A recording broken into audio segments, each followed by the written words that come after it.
Israel Hamas जंग के बीच अब ईरान और इजराइल के बीच तनाव बढ़ गया है। ईरान ने एक इजरायली हमले के जवाब में उससे बदला लेने की धमकी दी है। इजराइल की ओर से हाल ही में सीरिया में वाणिज्य दूतावास पर हमला किया गया था, जिसमें ईरान के शीर्ष जनरल समेत 7 लोग मारे गए थे। ईरान ने इजराइल से इस हमले का बदला लेने की बात कही है। ईरान की इजराइल को दी गई इस धमकी के बाद अब इजराइल आग बबूला हो गया है। इजराइल ने ईरान को करारा जवाब दिया है।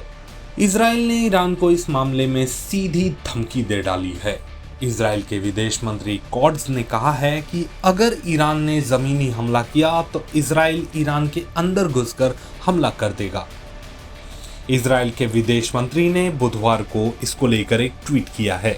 फारसी और हिब्रू में किए गए इस ट्वीट में इजरायली विदेश मंत्री ने ईरान के सुप्रीम लीडर अली खामेनेई को भी टैग किया है।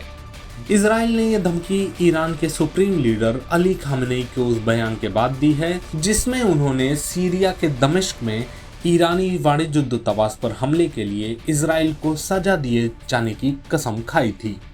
ईरानी सुप्रीम लीडर अली खामेनेई ने ईरानी दूतावास पर हमले को ईरान की जमीन पर हमला बताया था। खामेनेई ने कहा कि हमारे दूतावास पर यह हमला ऐसा था जैसे हमारी धरती पर हमला हुआ हो।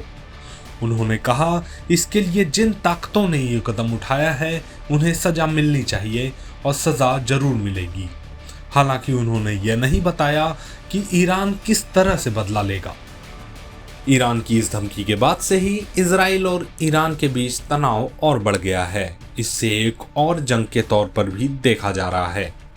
इस बीच इजराइल हमास के खिलाफ भी जंग तेज कर रहा है। इजराइल अब गाजा के रफा शहर पर हमले की तैयारी कर रहा है। इजरायली पीएम ने इसके लिए एक तारीख भी मुकम्मल कर ली है।